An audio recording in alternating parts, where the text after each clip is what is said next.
لا إله إلا الله لا إله إلا الله لا إله إلا الله ما لنا رب سوى لا إله إلا الله لا إله إلا الله لا إله إلا الله ما لنا رب سوى. السلام عليكم ورحمة الله وبركاته.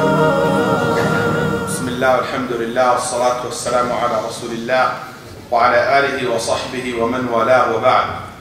All praise due to Allah and His praise and blessings and peace be upon our Prophet Muhammad sallallahu alaihi wasallam, his companions, his family, his companions, and his followers until the day of judgment. My dear brothers and sisters, I would like to say in the beginning, Jazakumullah khair, the people of Windsor, the people of this great masjid, for having me tonight with you. Since I was picked from the airport by the brothers, I can't really describe my joy and happiness and the amount of hospitality and generosity that your community have shown me. And it's really something amazing, and it's something very easy to be recognized and very hard to be forgotten. So, Jazakumullahu khairan. I just also noticed that. Then I was told when I walked into the masjid, one thing I noticed, and it was confirmed to me later on, which is this diversity of people from different, they look like different backgrounds, different ages, and that's very interesting. I really appreciate that, and I ask Allah subhanahu wa ta'ala to bless you all and to guide all of you to the best. And if this been said, there's one thing to all of that, that I got the honor to meet your Imam previously before the Salat, and it was a great honor to meet him and to remind me of some of the great Imams and scholars that I have seen, and I learn from their actions before their words, subhanAllah. Today, as you heard, talking about those who believe in the unseen, those who believe in the al-Ghreib, those who believe in al-Ghreib. There is a little bit to twist to this. My talk is not be directly about believing in the unseen. Rather, it's going to talk about those who believe in the unseen.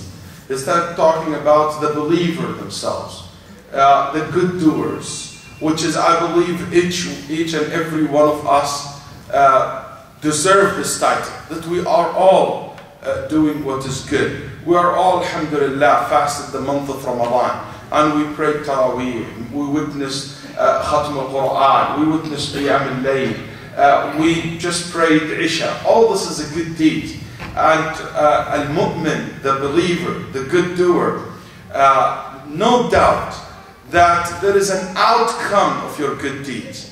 Yes, we heard a lot about the consequences of our sins and how it can affect us personally, can affect our society, impact our community, and impact the whole entire humanity. But guess what? It works also the other way around. As much as you come closer to Allah subhanahu wa ta'ala, as much as you do from the good deeds, believe it or not, there is a great impact of your good deeds on you. The good of the goodness, or the good of the good. That there is a lot of good things happen to you because of your good deeds. And sometimes we realize it, sometimes we connect these together, and sometimes we forget. Tonight, I would like to share with you some of these points that I believe we should remember, we should look for it in ourselves, in our family, in our community, and we always see it in front of us, because that one thing will motivate you to be always better persons. Allah subhanahu wa ta'ala, as He said in Surah Al-Nahl, promised the believers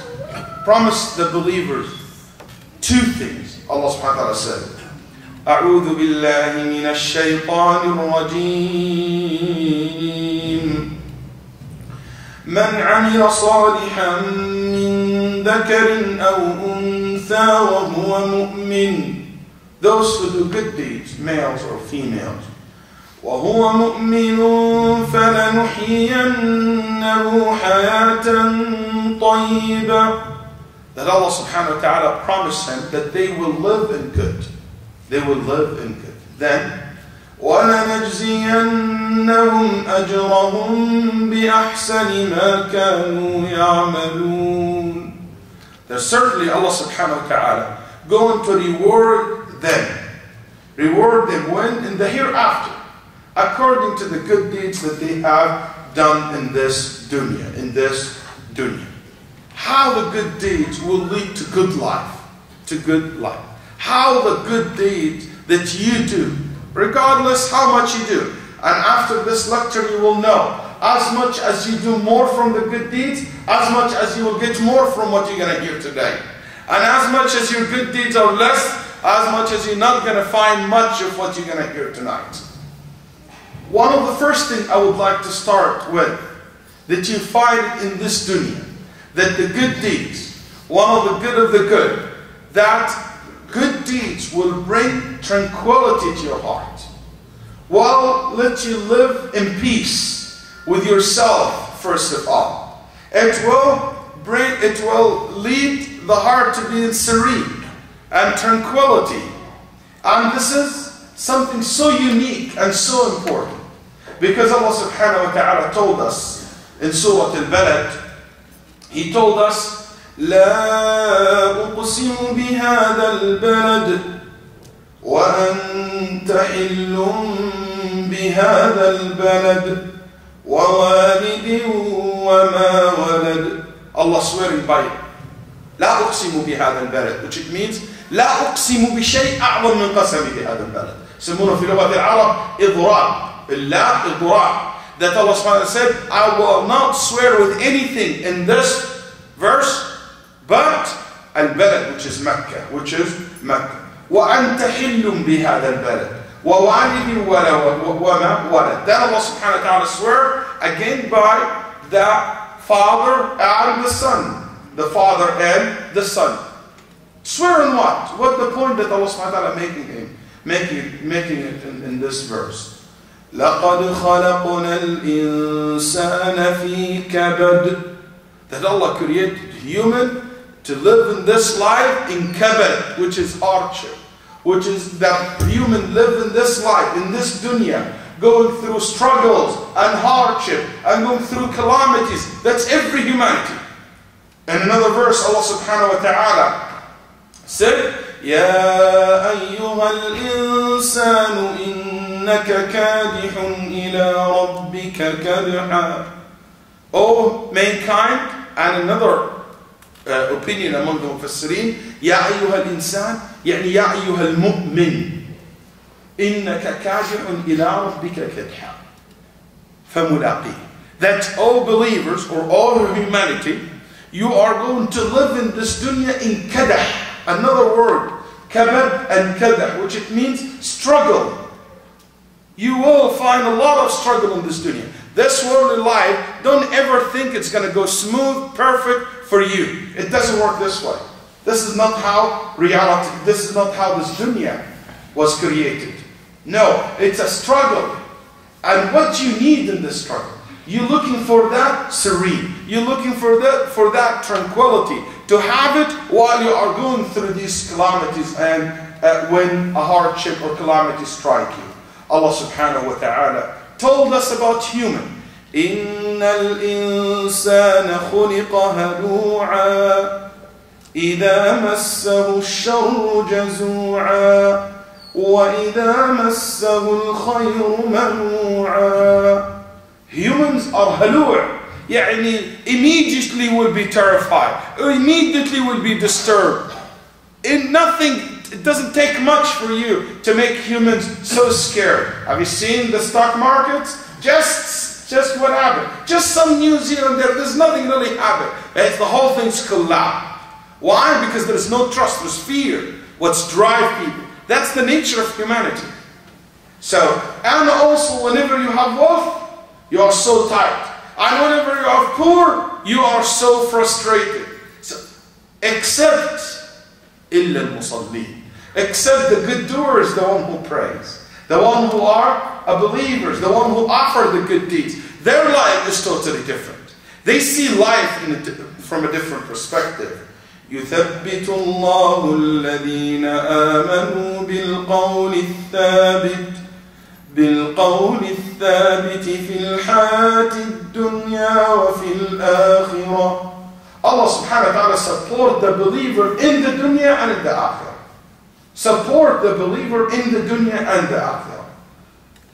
I just want you to imagine somebody, you strip him from the most precious things that humanity has. And so many of us don't appreciate that thing because we never really try to live without it. And those who knew how precious this is, they understand exactly the words you're gonna hear it now, which is your freedom. You strip somebody from freedom, locking him up. After meeting people, getting out, go any place that you want, you can't go anywhere. You're locked in a small, tiny hole. And guess what? You were taken away from your family. You were taken away from your friends. You will be isolated from the people that you love and you like. When you see the whole entire world in front of you only in a very small, tiny room. Somebody was thrown in prison. That person was one of the great scholars of Islam. His name is Ahmad ibn Abd al-Harim ibn Taymiyyah al-Harrani rahimahullah wa ghafarallahu lah. This Imam, he was thrown in jail in his time. And when he was thrown in jail, that's a calamity, that's a hardship. How a good doer, how a believer will react to this? When he was entered to the jail, and everybody thought this is terrible, and maybe himself, he was thinking about it, that it will be a terrible thing. But guess what? When the moment he walked into the jail, he recited the verse where Allah subhanahu wa ta'ala said in Surah Al-Hadid, وَضُرِبَ بَيْنَهُمْ بِسُورٍ وَضُرِبَ بَيْنَهُمْ فَضُرِبَ بَيْنَهُمْ بِسُورٍ لَهُ بَابٌ بَاطِنُهُ فِيهِ الرَّحْمَةُ وَظَاهِرُهُ مِنْ قِبَلِهِ الْعَذَابُ. He said, between me and outside the world, like a wall, and he quoted the verse, which is Allah subhanahu wa ta'ala said that this wall, from inside mercy, and from outside it is adab, it is suffering. And he said, this is what exactly my cell became. From inside it's mercy, tranquility, so peaceful. It is better than outside. It's much better than outside. Allahu Akbar. Then he said the most famous statement that so many people maybe heard it before. He said, what my enemy can do to me? ماذا يصنع أعدائي بي? My happiness, my joy, my Jannah, it is with me inside my heart. They cannot strip that from me. They cannot take it away from me. If they kill me, I will die as a shaheed. If they send me another country, different country, it will be an opportunity to visit new communities and to see another new land. And if they lock me up like what they're doing now, it is khalwa. I will take this opportunity to come closer to Allah subhanahu wa ta'ala. إن المحبوس من حبس عن الله إن المحبوس من حبس عن ربه وإن الأسير من أسره هواه. He said that the one in jail, the one in prison, is the one who is locked up from being connected to Allah subhanahu wa ta'ala. The real prisoner is the one who's been imprisoned by his own desire, by his own shaitan. As his student said, هربوا من الرق الذي خلقوا له فبلوا برق النفس والشيطان. Humans try to run away from being slave to Allah, and they end up slaves to their own desires and their own shaitan. Anybody run away from being a slave to Allah ends up to be a slave to the shaitan and a slave to his own desire. This student said, وعلم الله ما رأيت أحدا أطيب عيشا منه مع ما كان فيه من ضيق العيش مع ما كان فيه من ضيق العيش وخلاف الرفاهية والنعيم بل على ضدها ومع ما كان فيه من الحبس والتهديد والإرهاق، ومع ذلك كان من أطيب الناس عيشا، وأشرحهم صدرا، وأقواهم قلبا، وأسرهم نفسا. تلوح نظرة النعيم من وجهه. وكنا إذا اشتد بنا الخوف وساءت بنا الظنون وضاقت بنا الأرض بما رحبت أتيناه، فما هو إلا أن نراه ونسمع كلامه فيذهب ذلك كله وينقلب انشراحا وقوة ويقينا وطمأنينة.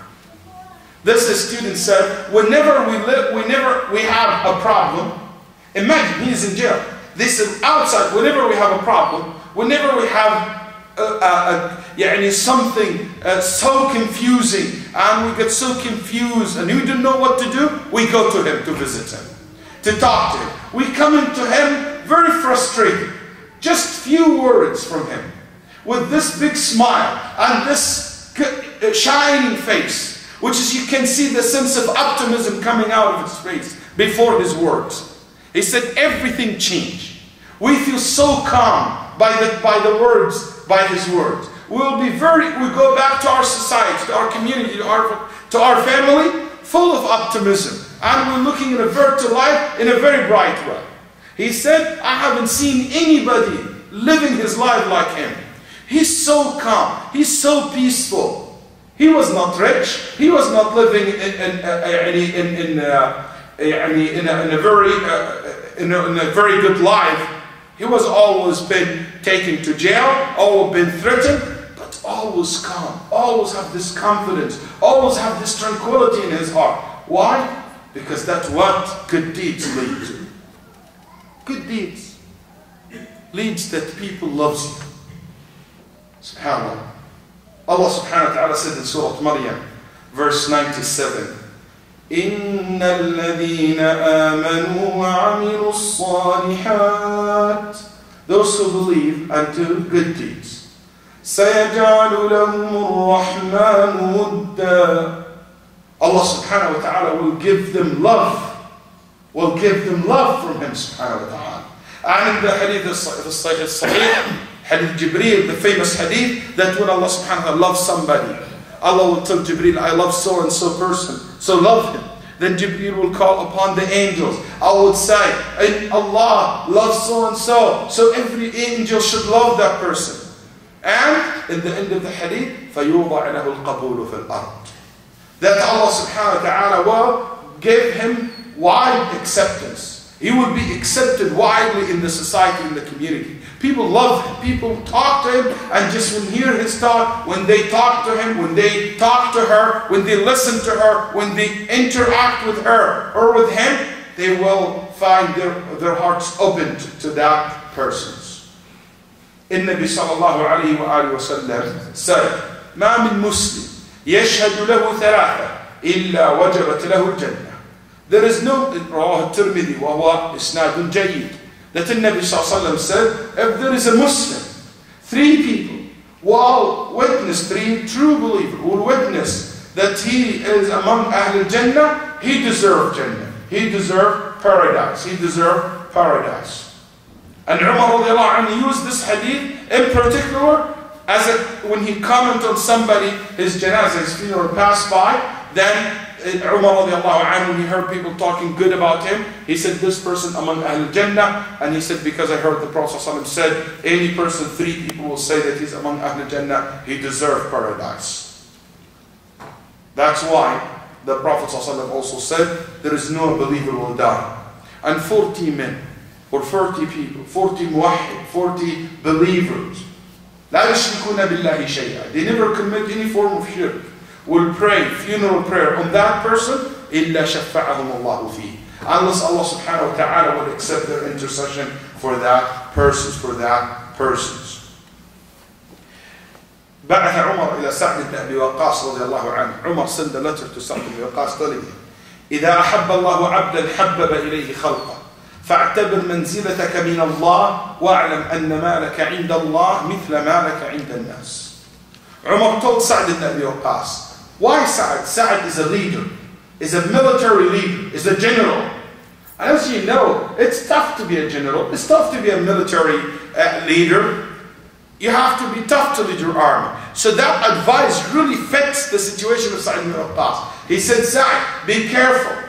See how much people treat you and look up to you and how much they love you, and that's how Allah subhanahu wa ta'ala, how much Allah subhanahu wa ta'ala loves you as well. Loves you as well. My brothers and sisters, believe me, the love that you find from your wife towards you, the love that you will find from your children towards you, it could be one of the outcome of your good deeds. It could be one of the outcome of your good deeds. That's why Sufyan and Al-Hasan al-Basri before that, he said, when I commit a sin, I see the athar, the result of the sin, in the way my wife treats me. When she starts making problem and troubles and we're having fight, I know this is because of sin I commit. قال إني لأذنب الذنب فأرى أثره في خلق زوجتي ودابتي وخادمي.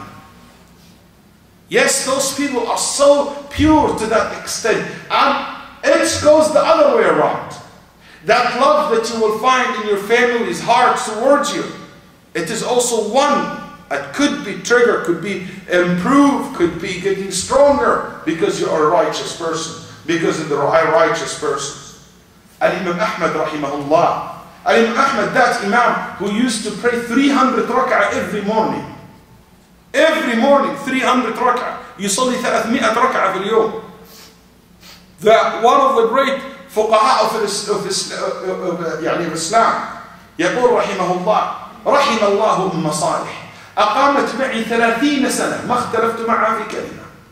I lived with Salih 30 years. We never ever had a single argument. That's an outcome of righteousness. It is normal to have an argument at home, by the way. Just don't go to the extreme. And of this been said, one of the main reasons I'm in Canada, I have a course talking about the life of the scholars.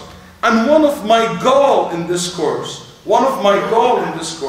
is really to correct the way we see the life of the scholars. Because sometimes when you take a story like this, I never had a fight with my wife 30 years, you take it to the extreme, you take it literally.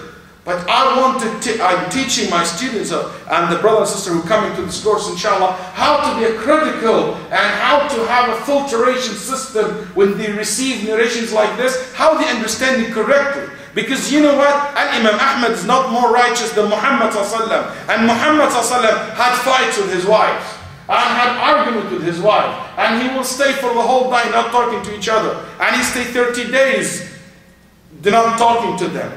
Doesn't make him more righteous. That's why you need to understand it in its perspective. The point here that the love that you find in your family towards you, it could be as one of the result of your righteousness. One of your righteousness.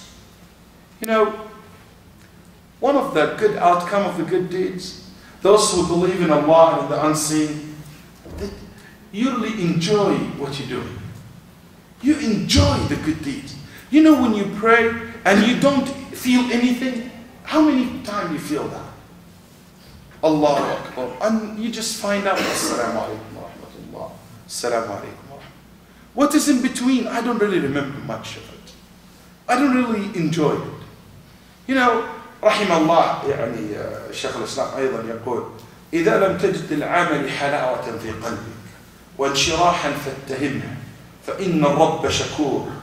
يعني أنه لا بد أن يثيب العامل على عمله في الدنيا بحلاوة يجدها في قلبه وقوة انشراح وقرة عين. الجميع رحمه الله saying that the Muslim, whenever you do a deed, a good deed, and you don't enjoy it, you know what? When you give sadaqah to somebody, and after you give it sadaqah, you feel sweetness. You say, Alhamdulillah that I was able to do that. Alhamdulillah that Allah guided me to do that. To dig in my pocket and get this $20 and donate it for the sake of Allah. I feel not arrogant, not proud of myself that I defeated the shaitan. I feel that I came one step closer to Allah subhanahu wa ta'ala. If you don't feel that after the salat, after the good deeds, after any good deeds that you do, Ibn Taymiyyah rahimahullah said, فَعْلَمْ أَنَّ عَمَلَكَ مَدْخُولٌ. You need to know that there is something in your deeds. Either your intention needs to be purified more, or you are not doing it according to the sunnah 100%. There is something here wrong, need to be fixed. Allahu Akbar. How many salat we never enjoyed it? How many good deeds it passed? We do it because it became habit, that we don't feel it anymore. We don't feel the impact of it on us. It makes us feel more closer. I enjoyed it more. Ibn Sirin rahimahullah used to say, Wallahi inni la ajidu li kulli salatin halawa takhtalifu an ghayriha. Each and every salat, this 5 daily prayer, each one, it has its own taste. Yani when I pray dhuhr, I can't wait until the next dhuhr. Not the asr, no, the next dhuhr. Because dhuhr, it has its own taste. Asr, it has its own flavor. Maghrib, it has its own style. Each salat has different taste for me. Why they reach that level? Because they are righteous. That's one of the outcome of your good deeds. You know, one of the outcome, واحدة من حسن الحسنات الغنى الوفير, that you became rich. And I don't mean rich necessarily in a very materialistic way. No. It is being rich, being content, being happy. And that's really al-ghina. You know what ghina in Arabic language means? Al-ghina, asluhu al-istighna. And what's the opposite of rich? Poor. When poor in Arabic language, what do we call poor in Arabic language? Anybody knows? Huh? Faqr. Comes from faqir. Al-iftiqar, يعني الاحتياج. Al-faqir, it means you need.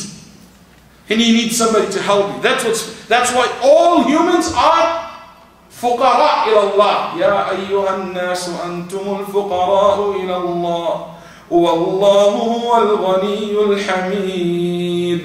All humans are فقراء, poor, because they need Allah. And Allah هو الغني. He's the most rich, because rich you don't need. If I have money, I don't need you. If I don't have money, I need you. That's what it is. So the real meaning of rich, whatever you have and you feel you are satisfied, you don't need anybody. So that means you became automatically ghani. That's right.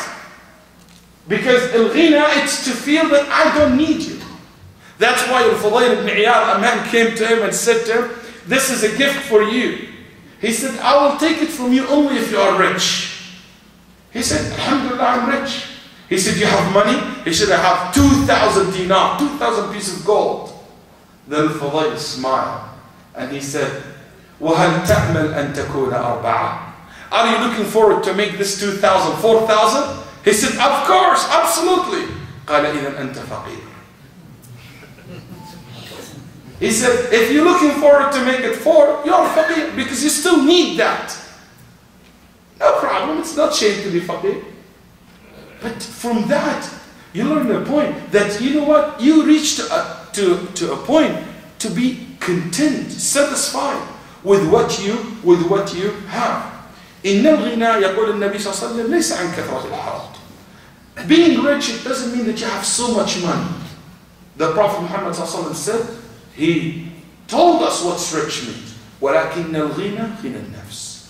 Being rich when you are content with what you have. When you feel that you don't need people. When you feel that you don't need people. Being rich, being poor, you know, I always, this is one of the things when I read it, especially in the books of Suluk, they talk about which way is there, to be rich or to be poor. You know what? I really think that debate, which is sometimes come in the form of even beautiful poetries, like this guy, he said, يا عائب الفقر ألا تزدجر عيب الغنى أكبر لو تعتبر. He said, you making fun of poverty, the poor person is much higher than the rich person. The problem with being rich is way more clear than being poor. من شرف الفقر ومن فضله على الغني إن صح من كالنظر. If you want to know how the poor person is much better than the rich person, أنك تعصي الإله كي تنال الغنى وليس تعصي الله كي تفتقر. He said, if you want to be rich, you need to disobey Allah.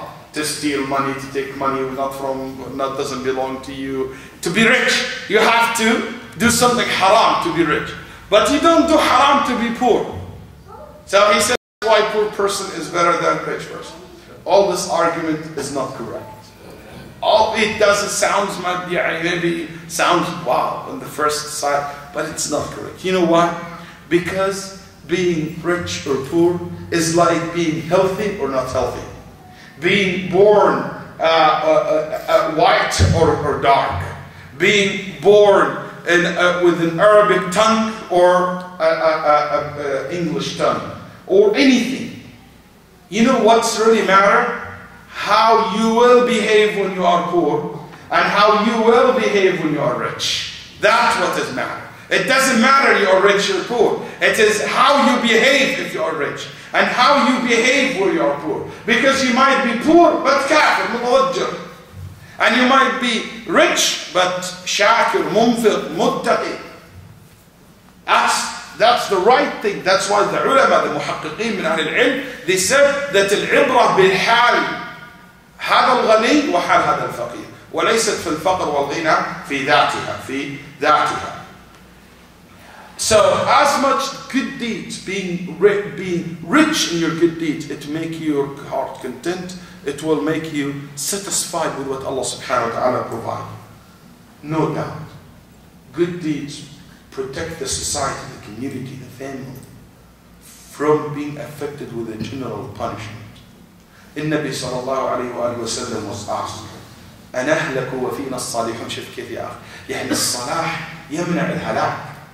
He said, Ya Rasulullah, can we ever be destroyed as a nation while we have righteous people among us, good doers among us? They understood, the companions, that as long as good deeds been practiced in the society, that will prevent the punishment from coming. He said, yes, if the corruption became the majority, if the good doers or the good deeds became something minor and not common on earth. Allah subhanahu wa ta'ala said in Surah Al-Baqarah, in Surah 200, in verse 249, وَلَوْلَا دَفْعُ اللَّهِ النَّاسَ بَعْضَهُمْ بِبَعْضٍ لَفَسَدَتِ الْأَرْضِ. Because there is good and bad on earth. Because of the existence of the good. Otherwise Allah will destroy the whole entire earth. And whoever on it. It is because your salat. It is because of your siyam. It is because of your qiyam al-layl. It is because of the sadaqah, of that $2, $4, $5 that you put it in the box. It is because your participation in a circle like this. It is because your participation in the da'wah, in the mosque or in your area. Because of your support to your Islamic school. It is because of your support of any social activity that's taking place in your society. Because of these deeds, Allah protects society. يقول عبد الله عون, the son of Abdullah ibn Utbah ibn Mas'ud radiallahu anhu, لولا من يذكر الله في غفلة الناس لهلك الناس. It is because those who remember Allah and mention Allah subhanahu wa ta'ala, while people are unaware of that, because of those people who always remember Allah, who always been grateful and thankful and asking for His forgiveness, otherwise Allah will destroy this earth. SubhanAllah. One of the outcome of your good deeds, the righteousness of your children. As much as you do good in this dunya, this will impact and affect your children and the children of your children. You remember the story of Al-Khadr? When he found the wall, when he built the wall, and there were treasure underneath that wall, he said that their father had hidden this, he hidden this treasure under the wall. يقول عمر بن عبد العزيز يقول هذا كان جدهم السابق. This is the great grandfather. Can you imagine that? Because of that man was righteous, Allah protect their children. You want to protect your children. You want to secure your children's futures. Make sure that you offer today as much as from the good deeds. كان سعيد بن المسيب يطيل في صلاته ويلتفت إلى ولده ويقول والله يا بني إني لأطيل في صلاتي وأرجو أن بها يحفظك الله. Sa'id ibn Musayyib, one of the great imams among the tabi'een, used to say when he prayed the night, he made his night prayer very long. And he said, the only reason I'm making it so long like this, so Allah subhanahu wa ta'ala protect you by this long night prayer. He talking to his own son. He's talking to his own son. Mothers, fathers, grandfathers, grandmothers, if you really care about the safety, the righteousness of your children and your great-grandchildren, make sure that you offer as much today from the good deeds. Shaykh Muhammad al-Sharif, once I heard him saying something, and since I heard him saying that, I started paying attention to it. He told me, Shaykh Waleed, do you notice that every hafiz lil-Quran, every person who has memorized the Quran, he said, I noticed that always one of his parents made qiyam al-layl, either the mother or the father. And since he told me that, I've been digging, I've been looking, and I can tell you it's very much accurate. That's always the one who finished up the Quran. One of his parents are among those who stay in the night, even if it's not long prayer, but they have share in qiyam al-layl. You know what good deeds how good deeds affect your life, make you live in good. It make your time and your moments and your hours and your days in this dunya blessed, mubarak, barakah fil waqt. There is a great imam, his name Al-Nawawi rahimahullah ta'ala, Imam Al-Nawawi. And Imam Al-Nawawi passed away when he was what, 45 years old. That's it, 45 years old. This man, his books, his writings have reached every corner on the earth. Every generation since this man died benefited from his work. How many masjids in the world read from their Salihin? How many persons learn from Al-Adhkar al-Nawawi? Millions and millions and millions of people. This person was able to manage to put together a lot of books in a very short period of time. They estimated that he used to write every day four big chapters. He authored every day 4 big chapters. The Ibn Taymiyyah that I told you about, who died also in 67 years old. Some of the ulama said that he authored over 300 books. And Ibn al-Dhahabi said, no, it is 500. And Ibn Rajab said, I have seen more titles than 500. He said, Allah knows how many books that this man was able to write. Ibn Abi Dunya, a very famous alim Muslim, he authored 1,000 books by himself. Ibn Asakir, when he wrote the history of Dimashq, or his book in history, Ibn Asakir's book in history, do you know how many volumes? 80 volumes. He wrote it. Ibn Hazm in Al-Andalus wrote over 400 volumes. Ibn Shaheen, 330 titles. One of these titles, one of his book, 330 books, one of the books, a book it called At-Tafsir Ibn Shaheen, 1,000 volumes, 1000 juz. And the Musnad was 1,500 a chapter. Allah subhanahu wa ta'ala give barakah in their time. Ibn Qudamah al-Maqdisi used to pray 300 rak'ah every day. And he makes khatm al-Quran every day. Every 24 hours, he makes one khatm al-Quran. Where he get time from? And guess what? Those people, they work, they earn money, and they write book, they teach, they are good to their family, they look after their family. If you want the secret recipe, make sure that you show up in the weekend, inshallah. I'll show you how they used to do that in the course. It's not really advertising, it's up to you. But because it's something, it's not by words, it's something by watching with your own eyes. Their life. You know what? Good deeds always provide you exit when you are in a hardship. Allah subhanahu wa ta'ala said in Surah Talaq, Surah 65, I guess. وَمَنْ يَتَّقِ اللَّهَ يَجْعَلْ لَهُ مَخْرَجًا وَمَنْ يَتَّقِ اللَّهَ يَجْعَلْ لَهُ مَخْرَجًا وَيَرْزُقْهُ مِنْ حَيْثُ لَا يَحْتَسِبُ. Those who have taqwa, Allah will always provide them exit when they are in a hardship and calamity, and will provide them from in a way that they never anticipated. They never anticipated. You know, the Nabi Sallallahu Alaihi Wasallam told the story of 3 people enter a cave and a big huge rock blocked the exit.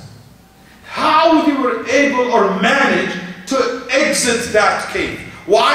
How Allah subhanahu wa ta'ala removed that rock? Through their good deeds. Every one of them mentioned one of the good deeds that he did in his life. That's what good deeds lead. Auf ibn Malik al-Ashja'i, which is the one Allah subhanahu wa ta'ala revealed these verses and related to his story. This verses was sent down to Muhammad sallallahu alaihi wasallam after the story of Auf ibn Malik. When the kuffar have taken his son. They taken his son. The pagans in Mecca, they taken his son. So Auf went to Nabi sallallahu alaihi wasallam and he told, Ya Rasulullah, they took my son. What should I do? And Nabi sallallahu alaihi wasallam, he can't fight in that time and to get him back. Then he said, Ista'in bi la hawla wa la quwwata illa billah. Say Allah, la hawla wa la quwwata illa billah. La hawla wa la quwwata. He went back to his wife and he told his wife. She said, what the Prophet said to you. She's waiting for the answer. Then he only told me, say as much as you can. La hawla wa la quwwata illa billah. Allahu Akbar. What do you think his wife, she said? Listen to the believer female, the righteous female, the good doer female. قالت وَنِعْمَ مَا نَصَحَكَ بِهِ رَسُولُ اللَّهِ Allahu Akbar. The best advice we have given you. Then all of a sudden, their son coming home. All of a sudden, their son coming home. And coming home with what? With 1,000 sheep. Then they said, 400 sheep. 400 sheep. Why? If you are 400 sheep with him. This is what happened. He said, I was one night sitting, and all of a sudden the mushrikeen, those who have taken me, they forgot to tie my hand. And I kept quiet. And we stopped drinking until they got drunk and they slept. So I was able to take all the sheep, and they didn't even wake up. And I left the whole thing and I came to Medina. And Allah revealed the verse. وَمَنْ يَتَّقِ اللَّهَ يَجْعَلْ لَهُ مَخْرَجًا. Allah subhanahu wa ta'ala provide exit to them. Abu Muslim al-Khawlani, his wife, she said, take this dirham, and get us flour from the market. That's the only thing we have. He went. And he said, in my way I saw a beggar who cried, asking me by Allah and by all the names of Allah to give him. And I couldn't do anything. I took the dirham and I gave it to him. And I said, my wife gonna make my night hell tonight. And I said, just to keep her busy, I found hay and I put the bag, fill it up with hay. It looks like half something in it. And I give it to her and I run to the masjid. I don't want to face the problem. At least she calmed down a little bit, you know. He said, I came back and she was she cooked bread. She baked already bread. And he said, how did you do that? She said, from the flour that you provided me with. Fabaka, rahimahullah. Then he stopped crying. Allah, he doesn't know where that came from. Allah subhanahu wa ta'ala, he provides. And provide exits for you when you have calamity, you have hardship. Don't ever, when you are in a hardship, think that disobeying Him, stopping the good deeds will take you anywhere. Sometimes when some sisters come to complain about family problem, she's so stressful, she's very stressed, she has so much stress in her house. The first thing she do, she quit praying on time. She said, I'm very depressed, I'm very bad situation. You know, even I don't pray anymore in time. SubhanAllah. How Allah will provide you, ya akhi and ya ukhti, exit and provide you help. If the first thing you do, you quit doing the good deeds. Wallahi, my brothers and sisters, one of the excellent outcome of this, for the good deeds in us in this dunya, barakah. Not only in time, barakah in whatever we have in our hand. Barakah in our children, barakah in our money, barakah in our homes, barakah in our work, barakah in our community. Allah subhanahu wa ta'ala said, وَلَوْ أَنَّ أَهْلَ الْقُرَىٰ آمَنُوا وَاتَّقَوْا لَفَتَحْنَا عَلَيْهِمْ بَرَكَاتٍ مِّنَ السَّمَاءِ من السماء والأرض. Barakat. Do you know what's barakah? Barakah originally comes from the word birka. You know the birka? Birka, where all the water gathered. Like the oasis or a place has a lot of water. When there is a lot of water, there is a lot of good around that water. Because water brings a lot of good. So there's, basically you can plant trees, you can bring animals, there is shade, there is living. There's a lot of barakah. That's why the word comes barakah from. Because it comes originally from the birkatul ma', al-khayr al-kathir alladhi ijtama' wa istaqar. So there is a lot of good will come to you. And this is Allah subhanahu wa ta'ala said, a lot of good will come to you from heavens and earth if people have taqwa, if people have taqwa. Imam Ahmad rahimahullah narrated in the Musnad that in Bani Umayyah, after the time of Umar ibn Aziz, after the Umayyads Khilafah collapsed and the Abbasids came, Abu Ja'far al-Mansur found in one of the chests in the Muslim treasury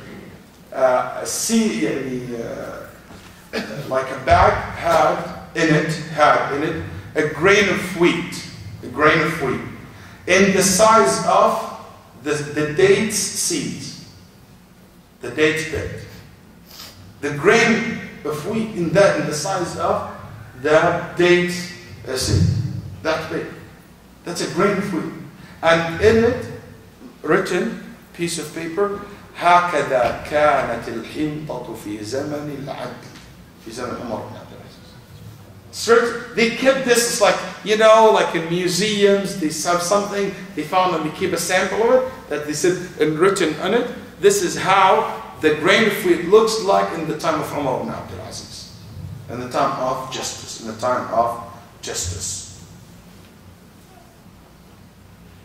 Good deeds make your face shining. Noon fi wajhik. Noon. That's why those who make qiyam al-layl, their faces always shine. Because in the night, they rather to stay with the noon of samawat wal-ard, with the light, the source of all lights in heaven and earth. And Allah subhanahu wa ta'ala give them from His light. You look good, you look fresh. SubhanAllah, the ulama said an example.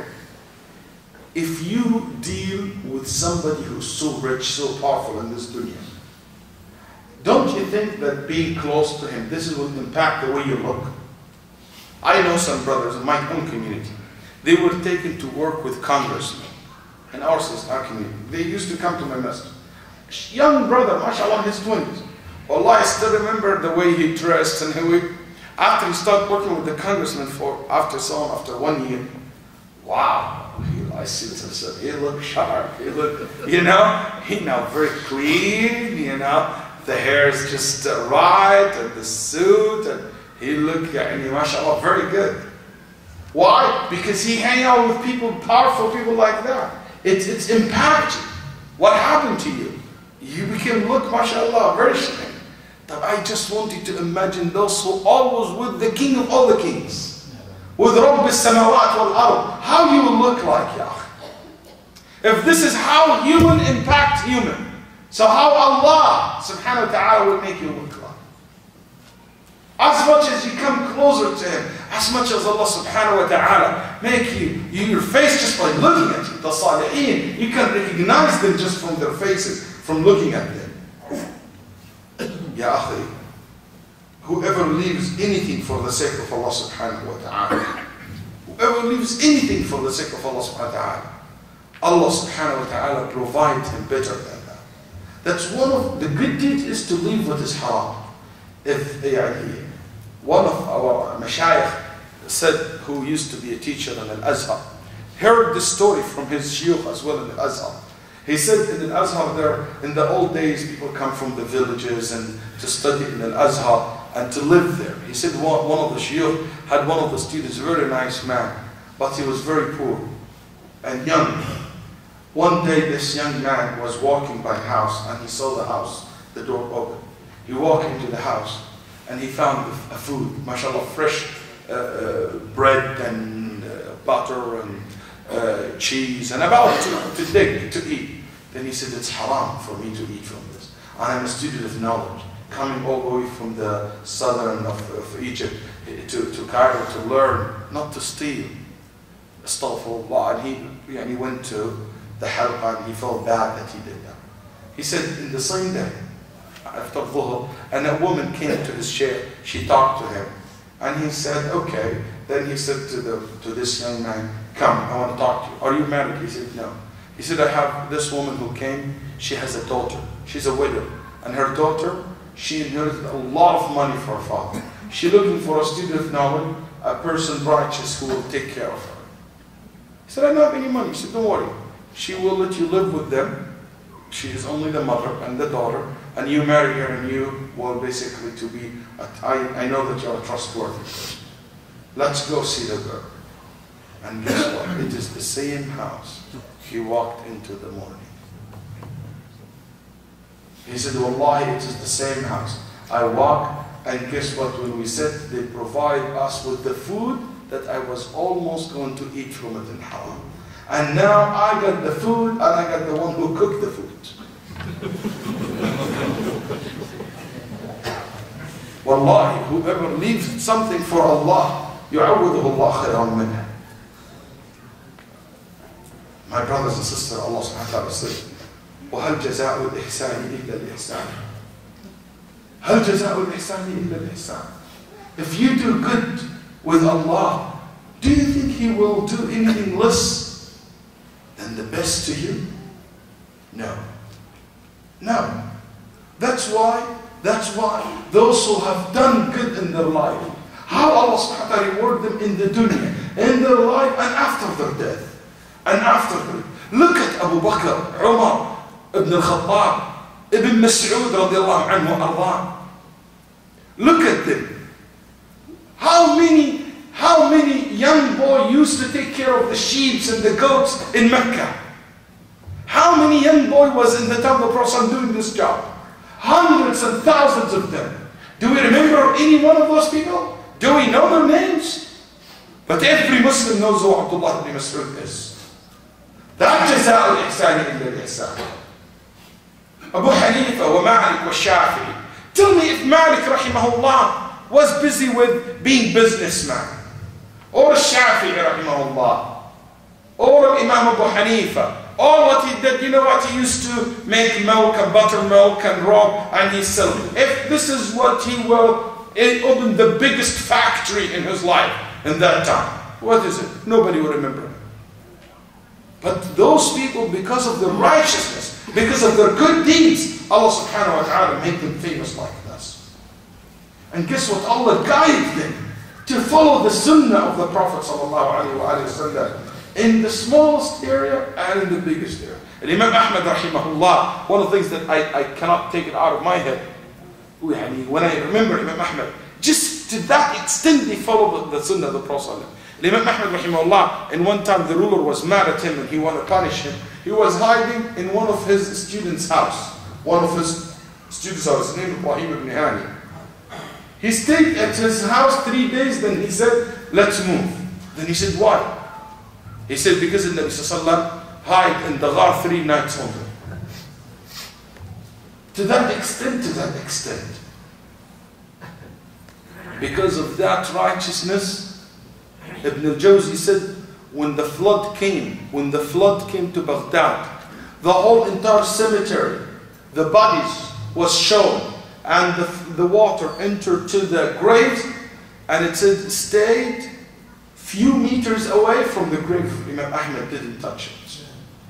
And all the people of Baghdad witnessed that.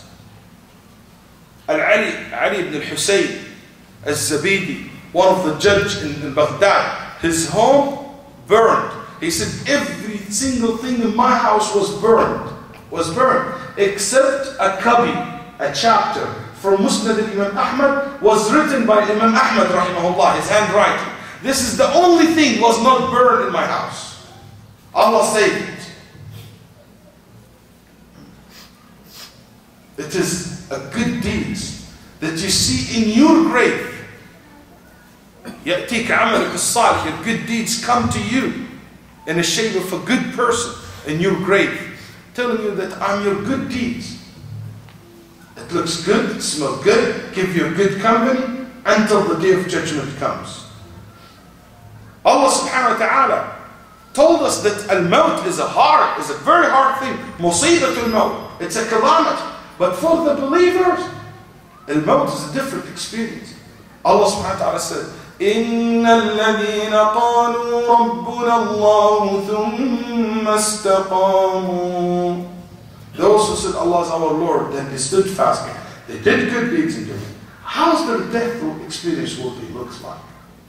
Allah subhanahu wa ta'ala said, تتنزل عليهم الملائكة ألا تخافوا ولا تحزنوا. Two things. Don't be worried about what you are leaving behind your back, and don't be afraid from the future. Then, وَأَبْشِرُوا بِالْجَنَّةِ الَّتِي كُنْتُمْ تُوعَدُونَ. He gives you the glad tidings of the Jannah. Good for you when you will be resurrected from your grave. When Allah subhanahu wa ta'ala said that every woman pregnant will lay off her load, when a breastfeeding woman will leave her child. Can you imagine seeing your own son, your own father, your own family, your own daughter, your own wife, and you turn your back to them? You turn back, you run away from them? وَأَنذِرُهُمْ يَوْمَ الْحَسْرَةِ. The day, warn them about the day when everybody regret what he or she did in this dunya. إِذْ قُضِيَ الْأَمْرُ وَهُمْ فِي غَفْلَةٍ وَهُمْ لَا يُؤْمِنُونَ. That's it. There's no chance for anybody to add anything to his life. And that day, وَيَوْمَ يُنفَخُ فِي الصُّورِ فَفَزِعَ مَنْ فِي السَّمَاوَاتِ وَمَنْ فِي الْأَرْضِ. Everybody will be terrified in heavens and earth, except those who are among the good doers. Why? Because they feared this day in the dunya. As Allah subhanahu wa ta'ala said, إِنَّا نَخَافُ مِنْ رَبِّنَا يَوْمًا عَبُوسًا قَمْطَرِيرًا فَوَقَاهُمُ اللَّهُ شَرَّ ذَلِكَ الْيَوْمِ. Allah subhanahu wa ta'ala said that those believers used to feed the hungry, used to feed the people who need food, they give, they donate, they do good deeds. And they do this because they fear the day of judgment. What is the jaza? What is the reward? Good for them. That they will be saved in the day of judgment. That they will be surrounded by the angel. لا يحزنهم الفزع الأكبر وتتلقاهم الملائكة هذا يومكم الذي كنتم توعدون. Angels surrounding them, telling them, don't be worried, don't be afraid. This is the day that you've been promised. This is the day that you've been promised. سلام عليكم طبتم فادخلوها خالدين. سلام عليكم طبتم. Salam, yani Allah save you, protect you from everything. Udkhuluha. طيبتم, you will be in good. Enter Jannah. وَنُودُوا أَن تِلْكُمُ الْجَنَّةُ أُورِثْتُمُوهَا بِمَا كُنْتُمْ تَعْمَلُونَ.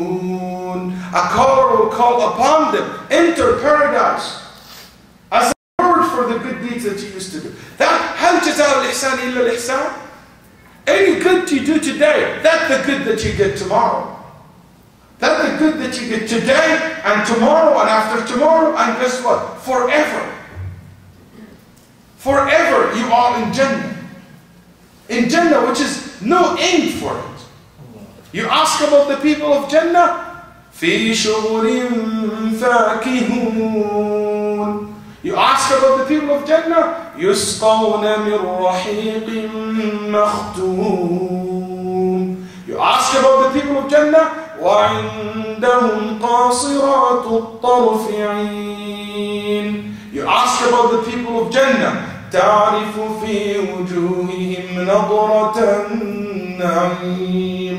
You ask about the people of Jannah, فَرِحِينَ بِمَا آتَاهُمُ اللَّهُ مِنْ فَضْلِهِ.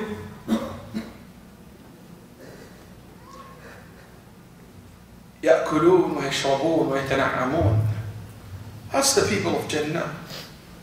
Something cannot, there's no word sometimes it's enough to describe. The real, actually as Ibn Abbas radiallahu anhu said, there is nothing in Jannah from what you have here in this dunya except the names. They are in happiness, they are in joy. They are getting into a Jannah that Allah made it by Himself for them. I ask you by Allah subhanahu wa ta'ala, if I give you the choice between a house made of wood, but this house will last with you in this winter season, in Windsor, or in Toronto, or in Montreal, or wherever you are, Detroit, wherever you came tonight from. A house made of wood and concrete, it will last with you. And I tell you, or I give you now a house made of gold, but guess what? This winter when it comes, it's not going to protect you. Which one you will choose?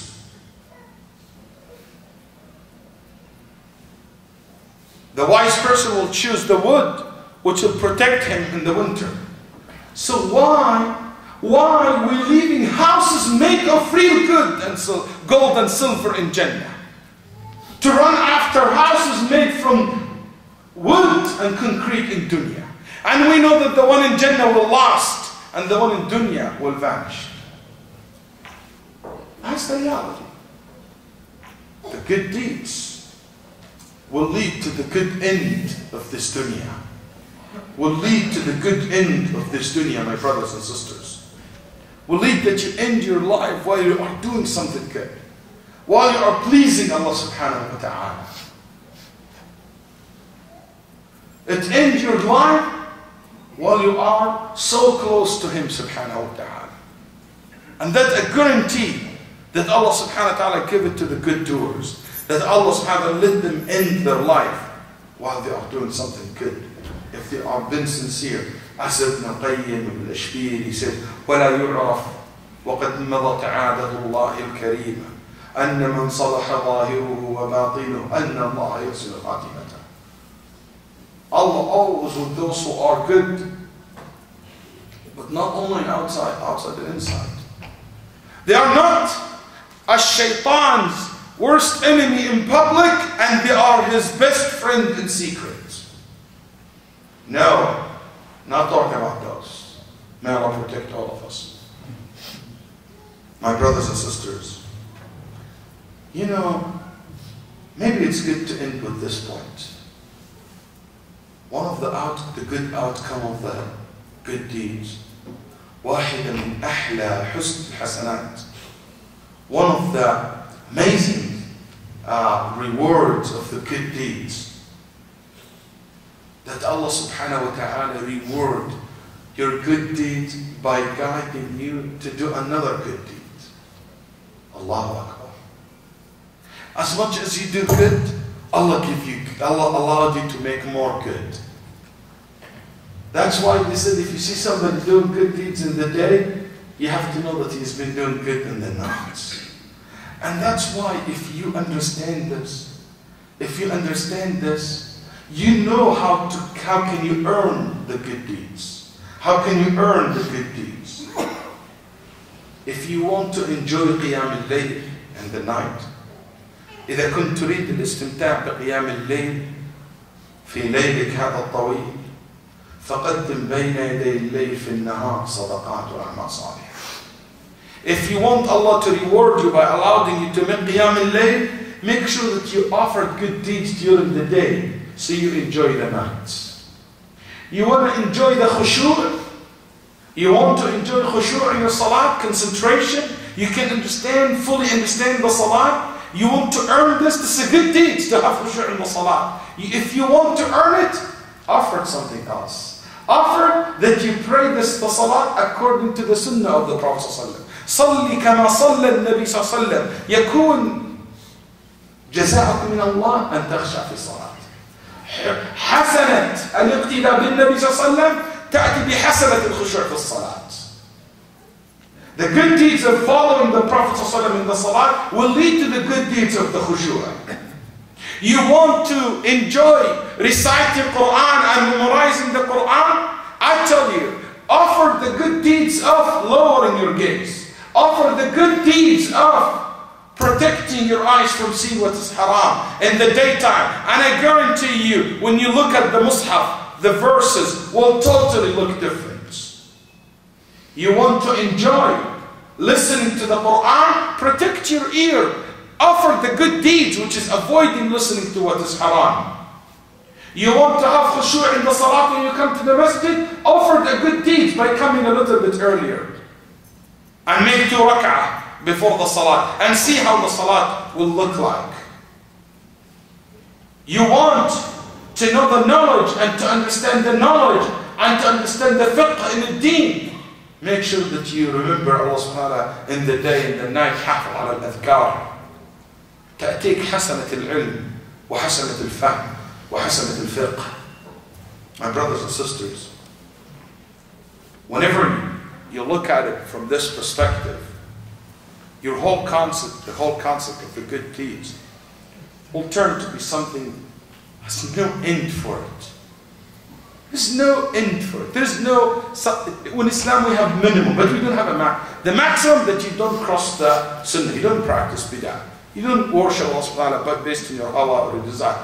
But in Nabi sallallahu have opened the door for us where there is no limit for it. Because the Jannah is so huge.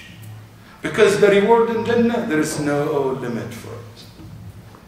And as much as you do today, as much as you earn from what you heard tonight, and more, may Allah subhanahu wa ta'ala make us among Ahl Salah, make us among those who listen to the speech and to follow the best of it. اللهم صل على محمد وعلى آل محمد كما صليت على إبراهيم وعلى آل إبراهيم وبارك على محمد وعلى آل محمد كما باركت على إبراهيم وآله إنك حميد مجيد وجزاكم الله خيرا. I just want to say something about the course that I would love to see. I would love to do this course in Windsor, but unfortunately I will not be able to do that. I have to choose one place in Canada due to my schedule. I would like to tell you a little bit about what I'm going to be teaching this weekend. This is my 5th course, my 5th time to teach this course. And Allah subhanahu wa ta'ala is my witness that I haven't filled yet enough of this course. And whenever I'm preparing it, every time, like the brothers in Toronto tell, we are excited about the course. We have 400 people or 500 people, and the same thing in last week in New York. I challenge them, I tell them this. Wallahi, if you put all your excitement in one side of the scale, and you put my excitement about this course in the other scale, mine is way more than yours altogether. And I challenge you. Why? Because I really love this, specifically this course. Why? Because it's talking about the life of the ulama. Imam Abu Hanifa rahimahullah used to say, قال والله إن التأمل في سير الصالحين أحب إلي من التأمل فيما كتبوا بها الفقه. Studying and learning about the life of the scholars is more beloved to me sometimes than learning the fiqh that they have said or wrote. Absolutely. Because this is something every Muslim should learn from. And Imam Ahmad rahimahullah, 5,000 attend his class. 400 write the hadith. And the rest, they learn it from his manners, from his samt, from his adab. يقول الذهبي رحمه الله تعالى. يعني العلماء were not one of the things that really, one of the conclusion, one of the point I try to stress in this course a lot, to show you another perspective to the scholars. The scholars, first as a humans, how they made a change on the people around them. يعني when you read about somebody, his name Abdul Malik ibn Abjar, Abdul Malik ibn Abjar in Al-Kufa. He's not one of them I'm going to talk about, but maybe in future. They used to say in Al-Kufa, in Al-Waleed ibn Salt said that his father, Abdul Malik, sent him when he was a kid. His father told him, go study under Abdul Malik ibn Abjar. فإني لا أعلم في الكوفة أحدا يصبح عليه صباح إلا وازداد فيه خيرا وعلما إلا عبد الملك. He said, if I look at the people of Kufa today, and I can think of somebody, every morning, his knowledge, his iman, his manners are better than the previous day, will be this man. Yani every day he increased. Every day he goes one level higher. What he's going to learn from Abdul Malik ibn Abjar? I was looking forward to see what kind of ilm he's going to teach. Listen to the father advising his son. قال يا بني فتعلم من توقيه للكلام فإني لا أعلم أحدا أحرز للسانه منه. الله أكبر. He said, I want you to learn from this shaykh how he avoid talking about things which it doesn't concern him. I don't know anybody in Al-Kufa have control over his tongue like this man. That's what I teach in my course. That's what I want you to know about the scholars. That's what I want to expose to you by coming and looking and studying and seeing how those people have so self-control over themselves, how so much effect over the people that are around them, and so much impact in the society that they lived in. And to be able to see this not only through one period or 100 years in Islam, it is actually from 200 Hijri all the way to 1400 Hijri, taking you all the way from Spain all the way to India. I will walk you inside the village in Delhi to see the life in India, how it looks like in the time of the scholars that we talk about, and to see the city of Qurtuba, where is no a single illiterate citizen in the Muslims in that time, not a single illiterate person. 100% of the populations in Qurtuba in that time, they know how to write and to read.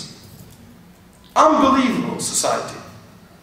Then to go through Egypt, Al-Basra, Samarkand, males, females, the good and the bad and the ugly in our history as well. But through the life of those individuals.